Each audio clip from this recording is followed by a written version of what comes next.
Bagaimana kabarnya hari ini? Baik. Dan sebelum kita memulai materi, baiknya kita berdoa sesuai kaitan masing-masing. Nah, Rido, pimpin doanya Rido. Baik, mungkin sebelum kita memulai pelajaran pada siang hari ini, alangkah baiknya kita berdoa kepada kita masing-masing. Berdoa dimulai. Berdoa selesai.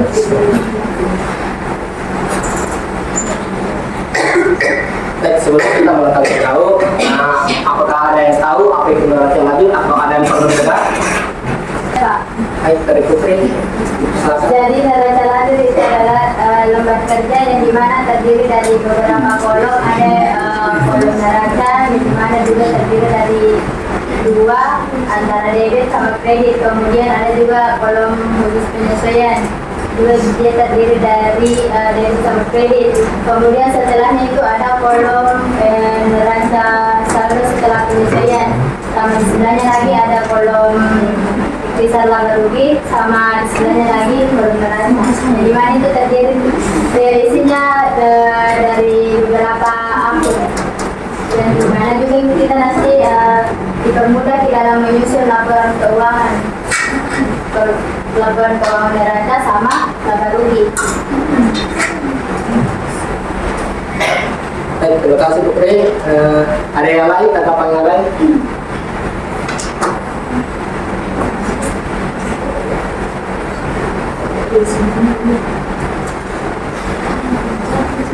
Baik, jika tidak ada, saya akan membahas tentang penelitian.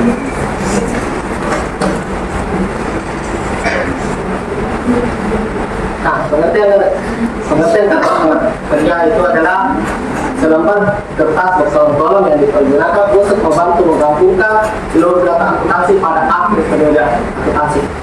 Nah, neraca laju ini seperti kita membuat ringkasan sebelum ujian. Kan kita ada mungkin membaca buku dari awal sampai akhir ujian. Nah, kita akan meringkas dan menyusun kolom-kolom tabel penting di dalam untuk kita pelajari. Baik, neraca laju itu bersifat tidak wajib untuk dibuat karena neraca laju itu membantu para akuntan untuk menyusun dan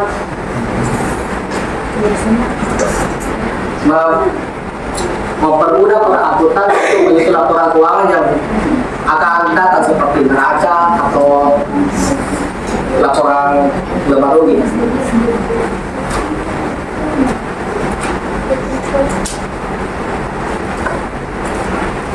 Baik, ada pun dari sejauh penyusunan kertas kerja dari Nur Fatimah Sarah, tolong dibaca. Tujuan penyusunan kertas kerja itu yang pertama memudahkan penyusunan laporan keuangan. Yang kedua itu menggolongkan dan meringkas informasi dari neraca saldo dan data penyesuaian, sehingga merupakan persiapan sebelum menyusun laporan keuangan yang formal. Yang ketiga itu mempermudah menemukan kesalahan yang mungkin dilakukan dalam membuat jurnal penyesuaian. Nah, terima kasih Nur Fatimah. Nah, yang pertama itu memudahkan penyusunan laporan keuangan. Nah, seperti yang kita tahu, dalam akuntansi itu terdapat banyak sekali transaksi yang terjadi pada akun-akun. Nah, sebelum memasuki buku besar, kita buat dulu jurnalnya, baru kita kasih masuk di dalam buku besar. Nah, terdapat beberapa akun, yaitu dari akun kas, piutang, perlengkapan, pengelatan, utang, modal dan pendapatan dan akun beban. Nah, yang kedua itu menggolongkan dan meringkas informasi dari neraca saldo dan data penyelesaian sehingga merupakan persiapan sebelum menyusun laporan keuangan yang formal. Nah, sebelum kita membuat buku besar beserta saldo sebelum kita membuat neraca saldo, kita menyusun dulu buku besar. Nah, kita masuk dulu neraca saldo. Nah, buku besar itu kita pindahkan ke neraca saldo. Neraca saldo bersih daftar seluruh akun yang ada dalam buku besar beserta saldo debit dan kreditnya. Nah, dalam praktiknya, data yang terdapat dalam neraca saldo belum menunjukkan kondisi yang sederhana. Nah, oleh karena itu kita akan menyusun adalah data penyelesaian.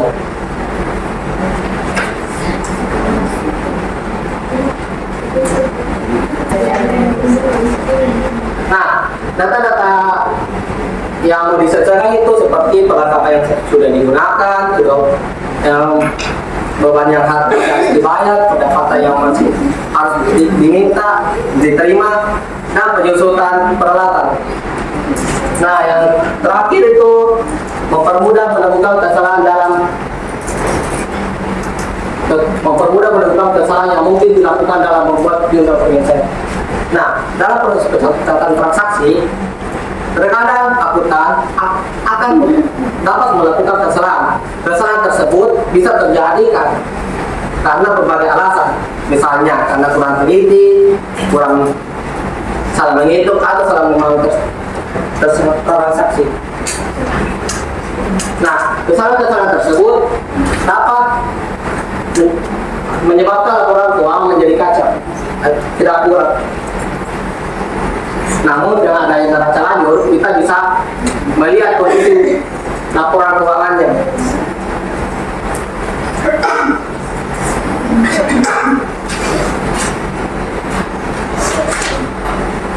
Pun dari cara menyusun neraca lajur, dari Ridho Pak.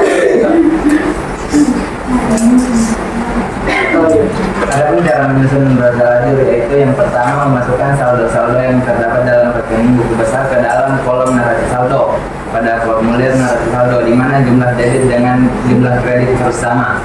Yang kedua, membuat jurnal penyesuaian dengan menganalisis data dan memasukkan ke dalam neraca lajur kolom ayat jurnal penyesuaian. Yang ketiga, menjumlahkan atau mencari selisih antara kolom neraca saldo dengan kolom ayat jurnal penyesuaian dan mengisi kolom neraca saldo setelah disesuaikan. Yang keempat, memindahkan jumlah-jumlah di dalam kolom neraca saldo setelah disesuaikan ke dalam kolom laba rugi dan kolom neraca. Ya, baik, terima kasih Ridho. Nah, dari langkah pertama itu memasukkan saldo-saldo yang terdapat dalam rekening buku besar ke dalam kolom neraca saldo. Nah, memasukkan akun dari buku besar ke dalam buku kolom neraca saldo. Saldo tersebut ditulis sesuai posisinya. Jika saldo debit ditulis di debit. Nah, jika saldo kredit ditulis di kolom kredit. Nah, ada pun yang kedua, membuat jurnal penyelesaian dengan menganalisis data dan memasukkan ke dalam neraca lajur kolom ayat jurnal penyelesaian. Nah, yang kedua ini untuk menyelesaikan saldo-saldo akun agar sesuai dengan keadaan yang sebenarnya. Nah, contohnya seperti perlengkapan yang sudah dikenakan, beban yang sudah dibayar, dan pendapatan yang masih harus diterima. Yang langkah ketiga itu menghitung neraca saldo setelah diselesaikan.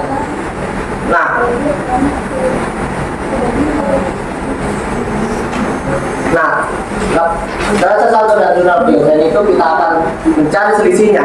Jika neraca saldo di debit atau baru jurnal penyelesaian di kredit, kita akan kurangi. Nah, jika saldo di debit, jika neraca saldo di debit dan jurnal penyelesaian di debit, kita akan tambah. Nah, yang keempat itu memindahkan jumlah-jumlah di neraca saldo setelah diselesaikan ke kolom laba rugi dan kolom neraca. Nah, dari panel akun mana yang masuk dalam laba rugi sama kolom neraca? Akun-akun apa yang masuk di dalam kolom laba rugi sama kolom neraca?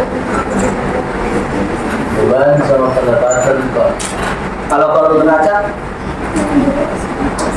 Aset, kewajiban,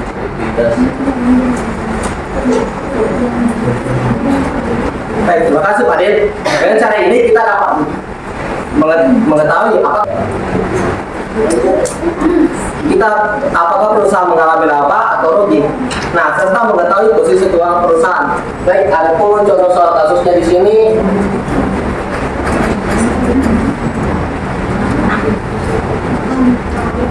Di sini kita bisa lihat. Nah, neraca saldo.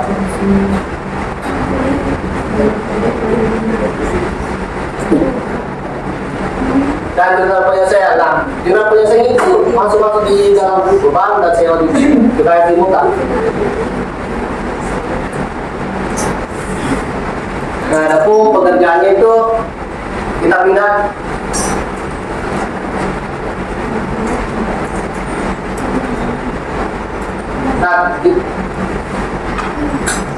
Nah, kita pindahkan itu neraca saldo ke penyelesaian itu di sini.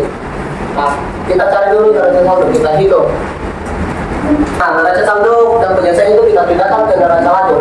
Nah, baru kita masukkan ke neraca saldo disesuaikan. Nah, dari mana dapat 2.500.000? Dari selisihnya, dari selisih neraca saldo dan jurnal penyelesaian. Nah, ini 2 juta di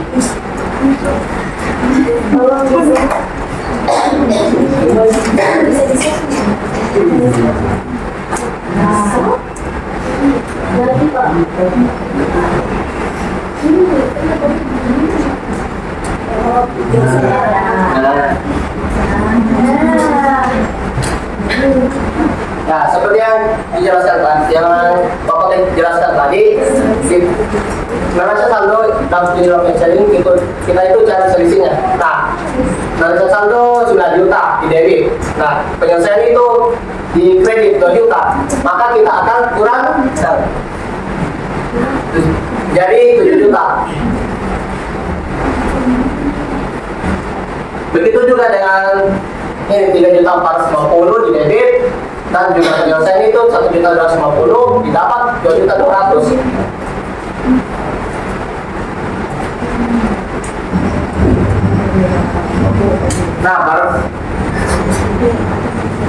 Nah, begitu juga seterusnya sampai kita dapat 817.735.000.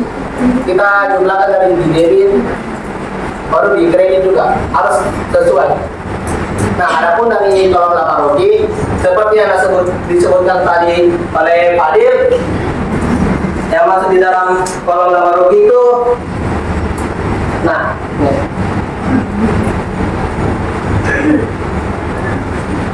Ada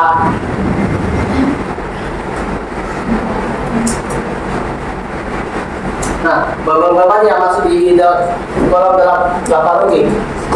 Adapun juga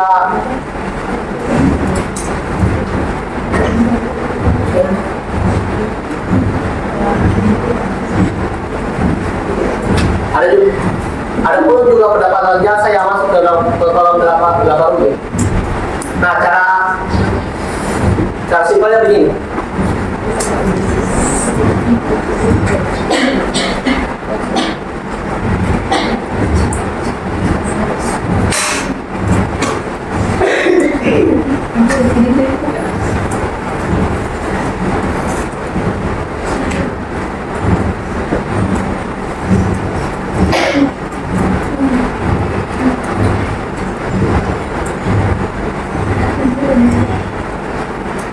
Nah, nomor akun yang masuk mulai dari 1, 2, 3 seperti ini.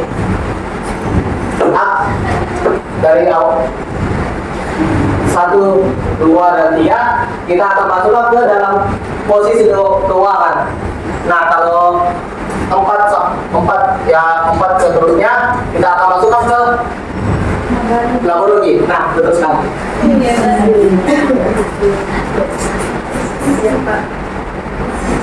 Nah, ada pun posisi keuangan itu tadi.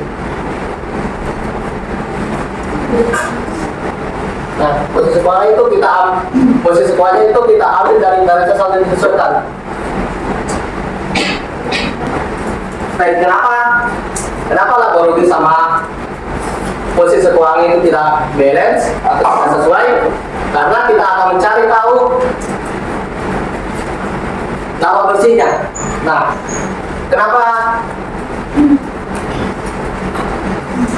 bisa dapatnya ini 62 juta 865? Karena 756 juta 100 ribu dikurang 693 juta 235 ribu dikurang 62 juta 465 ribu. Nah, kenapa harus di kolom di kredit? Karena di kredit itu jumlahnya yang terkecil. Nah, kalau jumlahnya terkecil itu akan kita cari selisihnya, kita jumlahkan, dikurangi. Nah, seperti ini juga di laba rugi. 124 juta 500 dikurangi 61 juta 635 ribu. Kita kurangi 124 juta, kita kurangi 61 juta, maka dapat hasilnya ini. Simak kan?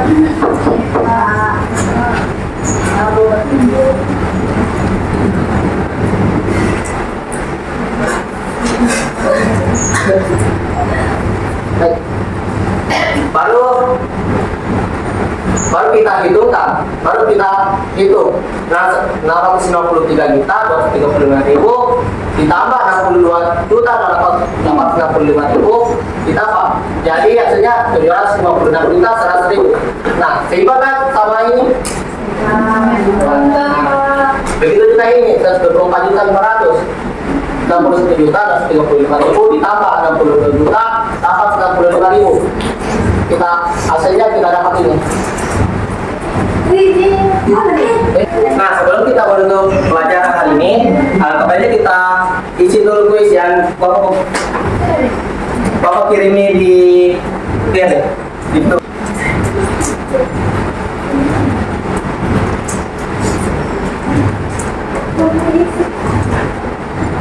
sudah semua menjawab? Sudah, Pak.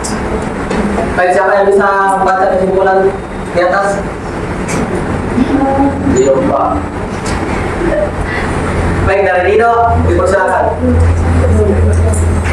Baik, ada kesimpulan pembelajaran kita pada siang hari ini. Neraca lanjut merupakan alat bantu dalam proses pengelolaan keuangan yang digunakan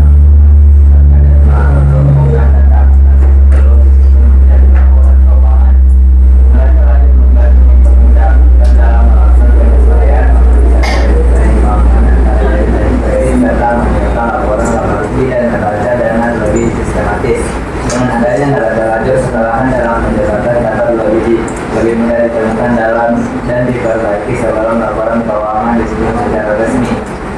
Ini saja. Terima kasih, Dido. Sekian dari saya, sekian dari saya. Jika ada kesalahan mohon dimaafkan. Wassalamualaikum warahmatullahi wabarakatuh. Is the loneliest number that you'll ever do. Two can be as bad as one. It's the loneliest number since the